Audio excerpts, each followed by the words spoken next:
Satuan Reserse Narkoba Polres Batu mengamankan puluhan pengguna dan pengedar narkoba. Diketahui diamankannya pengedar dan pengguna narkoba ini dalam rangka upaya operasi penyakit masyarakat untuk mengurangi peredaran gelap dan penyalahgunaan narkoba di wilayah hukum Polres Batu. Satuan Reserse Narkoba Polres Batu dalam kurun waktu 1 bulan berhasil mengamankan 26 pelaku pengguna dan pengedar narkoba. Ke-26 tersangka tersebut diamankan dari 3 tempat yang berbeda, yakni wilayah Polsek Junrejo, wilayah Polsek Batu, dan wilayah Polsek Pujon. Penangkapan ke-26 tersangka ini merupakan hasil operasi penyakit masyarakat dalam upaya petugas kepolisian mencegah peredaran gelap narkoba dan penyalahgunaan narkoba.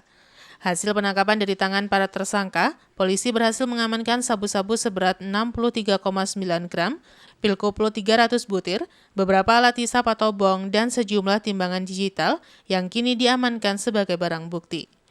Menurut keterangan Kapolres Batu, dari 26 tersangka, 1 orang merupakan residivis kasus yang sama, dan 5 orang tersangka merupakan target operasi penyakit masyarakat, dan untuk tersangka lainnya merupakan pemain baru yang rata-rata kalangan milenial dari wilayah Batu maupun luar Batu.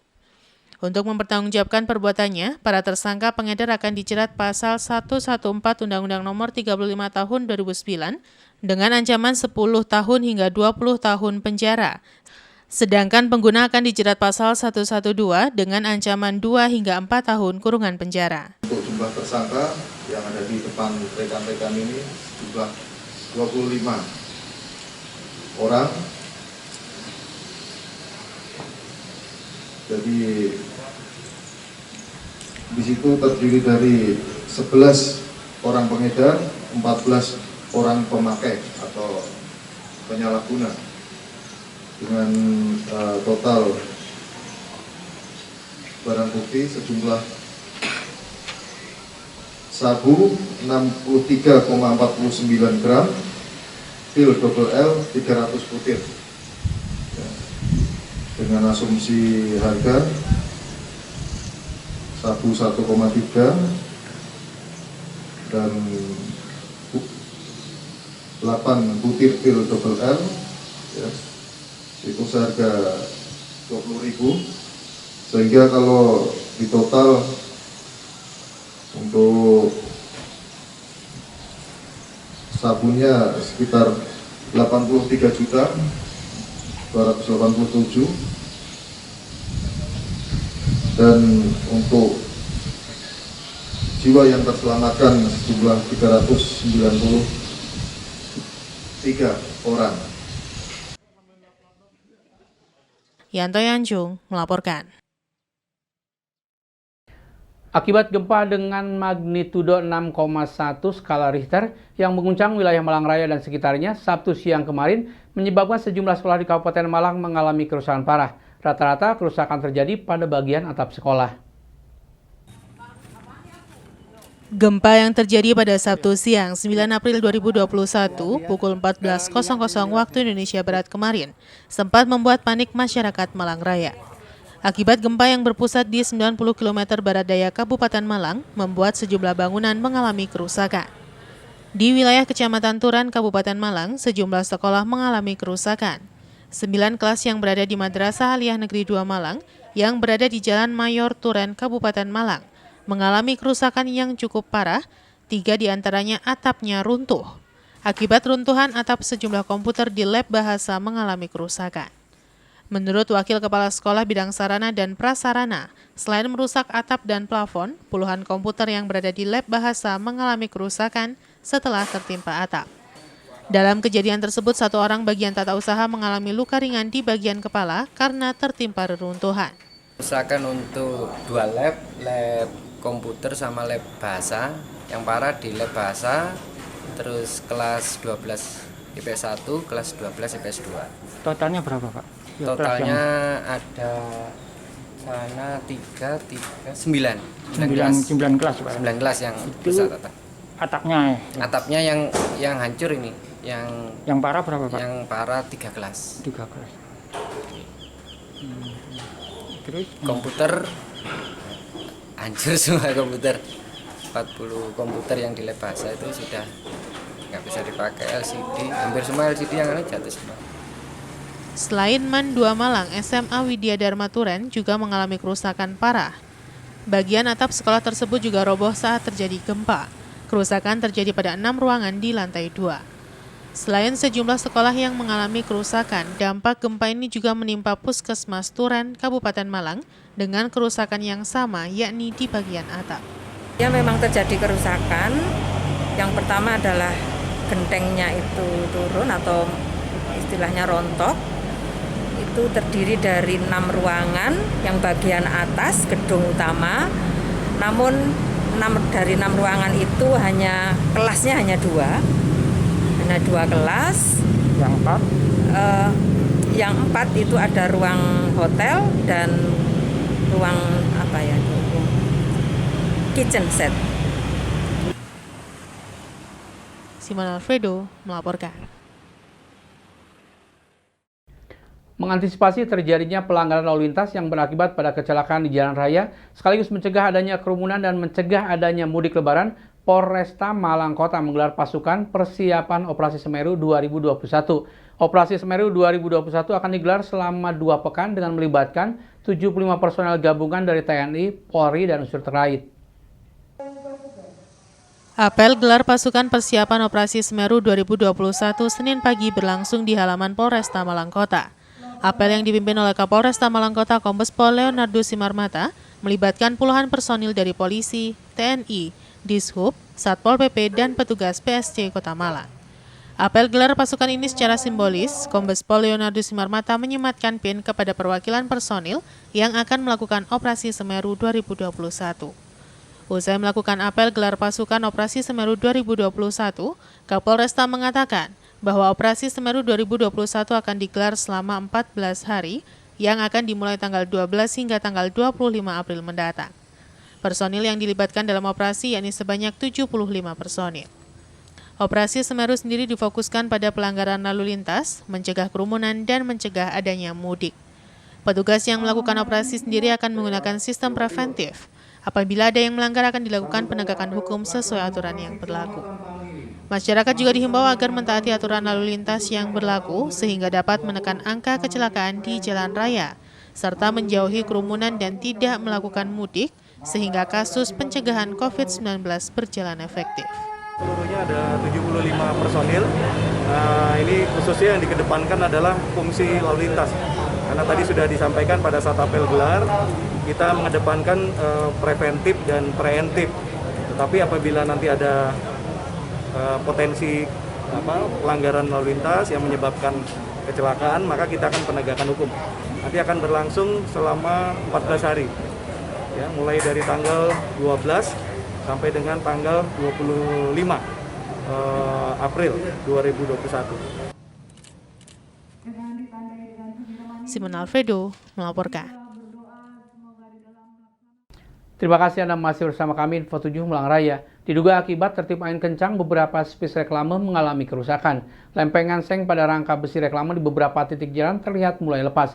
Kondisi ini harus diwaspadai pengguna jalan karena seng bisa jatuh ketika angin kencang datang. Tidak hanya itu, reklame yang rusak pun harus segera ada pengamanan.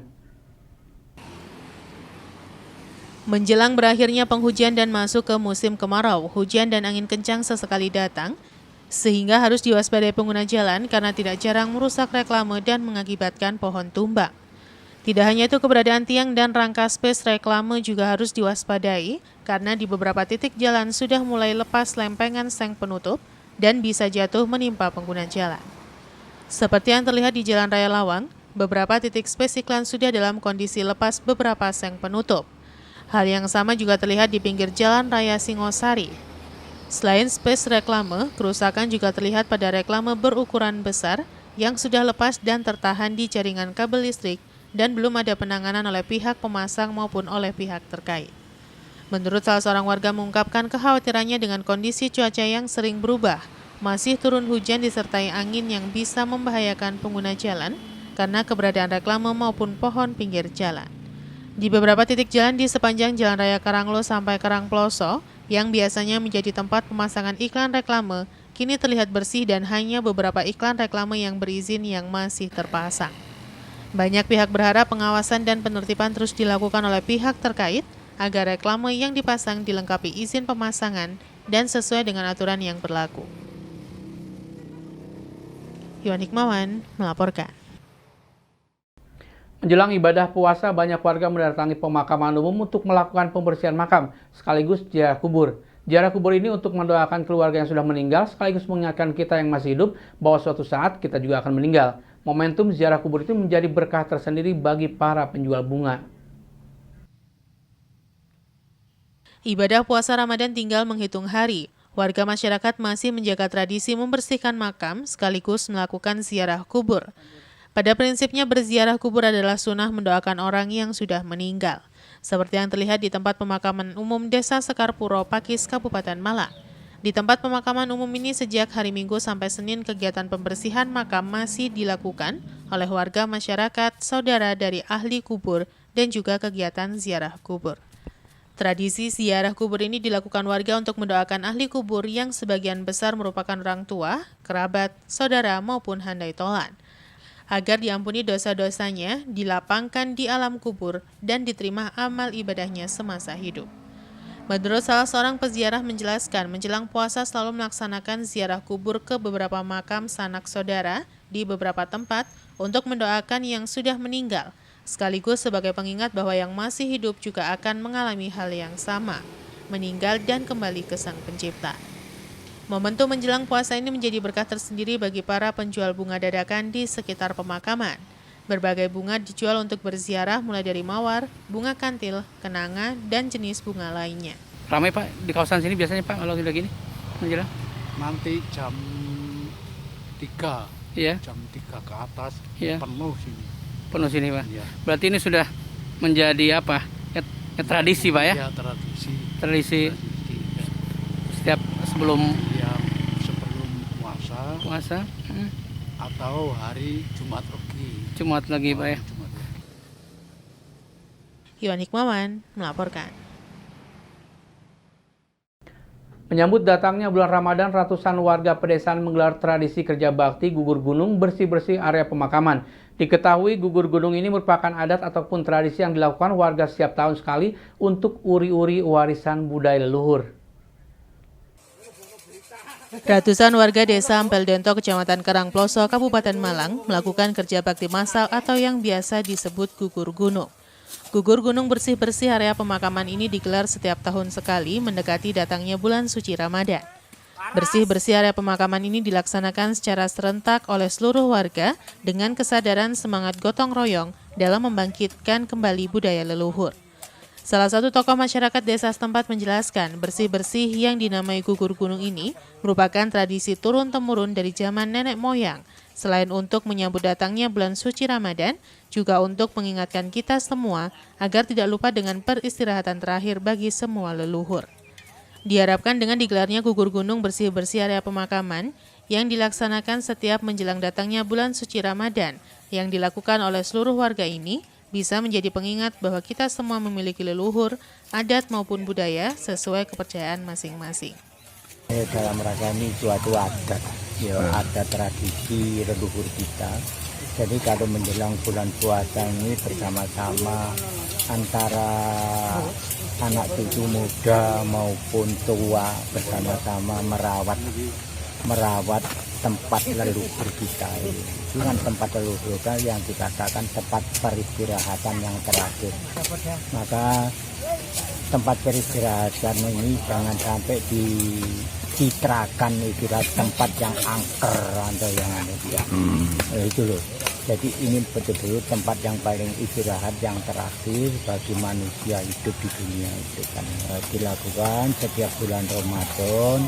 Menghadapi bulan Ramadan itu sebagai tempat peristirahatan leluhur kita ini yang terakhir ini kita saksikan bersama-sama. Yanto Yancung melaporkan. Terima kasih Anda masih bersama kami Info 7 Malang Raya. Pelantikan pimpinan cabang Ikatan Pelajar Nahdlatul Ulama, Ikatan Pelajar Putih Nahdlatul Ulama Kota Batu, masa khidmat 2020-2022 berlangsung Minggu 11 April 2021, bertempat di Aula MAN Kota Batu. Pada kegiatan pelantikan ini mengambil tema transformasi pelajar NU dengan visi kebangsaan berlandaskan Ahlus Sunnah wal Jamaah. Kegiatan pelantikan pimpinan cabang Ikatan Pelajar Nahdlatul Ulama atau IPNU dan Ikatan Pelajar Putri Nahdlatul Ulama atau IPPNU dihadiri oleh Wali Kota Batu Hajah Dewanti Rumpoko, Kepala BNN Kota Batu beserta Forkopimda, pengurus PCNU Kota Batu Haji Guntur Irianto, perwakilan DPRD Kota Batu Haji Nur Rohman, Ketua Pimpinan Wilayah IPNU Jatim Khairul Mubtadiin beserta jajaran, Wakil Ketua 1 Pimpinan Wilayah IPPNU Jawa Timur Siti Rizkiatul Maulidiyah, dan Badan Otonom NU serta beberapa organisasi kepemudaan. Kegiatan pelantikan diawali dengan menyanyikan lagu Indonesia Raya, Syubanul Waton, dan Mars IPNU IPPNU, serta pelantikan Ketua dan Pengurus Ikatan Pelajar Nahdlatul Ulama dan Ikatan Pelajar Putri Nahdlatul Ulama oleh pimpinan wilayah Jawa Timur. Dalam sambutannya, pengurus PCNU Kota Batu Haji Guntur Irianto mengucapkan selamat kepada pengurus yang dilantik dan berharap keberadaan IPNU dan IPPNU akan mewarnai para generasi muda, khususnya pelajar, dan berkontribusi bagi kemajuan NU dan NKRI semakin maju serta sejahtera. Sementara dalam sambutannya, Wali Kota Batu Hajah Dewanti Rumpoko berpesan kepada para pengurus IPNU dan IPPNU bahwa pengalaman dalam berorganisasi sangat penting dan akan bermanfaat dalam kehidupan bermasyarakat, sehingga harus dimanfaatkan kesempatan berorganisasi dengan sebaik-baiknya. Pada kesempatan tersebut juga dilaksanakan launching buku karya IPNU dan IPPNU yang berjudul Berjuta Dalam Cinta. Acara diakhiri dengan Mauidhah Hasanah yang dihantarkan oleh Gus Ahmad Dhofir Zuhri, pengasuh pesantren Luhur Baitul Hikmah Kepanjen, dan doa serta ramah tamah. Iwan Hikmawan melaporkan.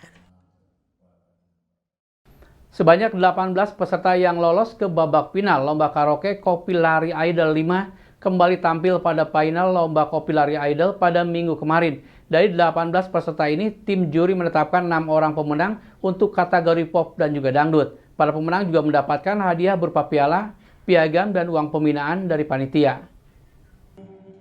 18 peserta finalis Lomba Kopi Lari Idol kelima yang digelar oleh Kopi Lari Rampal Kota Malang kembali tampil pada final Lomba Kopi Lari Idol kelima yang digelar minggu kemarin. Sebelum tampil terlebih dahulu 18 finalis dari 2 kategori, yakni 9 finalis merupakan peserta kategori pop dan 9 lainnya merupakan peserta kategori dangdut, melakukan pengundian nomor urut tampil. Setelah mendapatkan nomor urut tampil, kemudian masing-masing peserta dari kategori pop dan dangdut diberikan waktu tampil dengan menunjukkan performanya dengan menyanyikan 2 buah lagu, yakni lagu pilihan dan lagu wajib. Penampilan 18 peserta finalis ini juga dinilai oleh 4 orang tim juri dari Malang. Dari penampilan 18 finalis ini, 4 tim juri kemudian memilih 6 juara. Untuk kategori pop, juara 1 diraih oleh Ayu dengan skor 2.710. Juara 2 diraih oleh Ida dengan skor 2.655 dan juara 3 diraih oleh Jarelia dengan skor 2.595. Sedangkan untuk kategori dangdut, juara 1 diraih oleh Imelda dengan skor 2.975, juara 2 diraih lagi dengan skor 2.955 dan juara 3 diraih oleh Wiwit dengan skor 2.760. Masing-masing pemenang juga mendapatkan hadiah berupa piala, piagam, dan uang pembinaan dari panitia pelaksana. Sementara selain Lomba Karaoke Kopi Lari Idol kelima, juga digelar bursa jual beli mobil bekas, di mana terdapat puluhan warga atau komunitas yang menjual mobilnya di halaman depan Kopi Lari. Mobil yang ditawarkan di bursa jual beli mobil ini tergolong murah dan bisa dibeli secara cash dan kredit. Simon Alfredo melaporkan.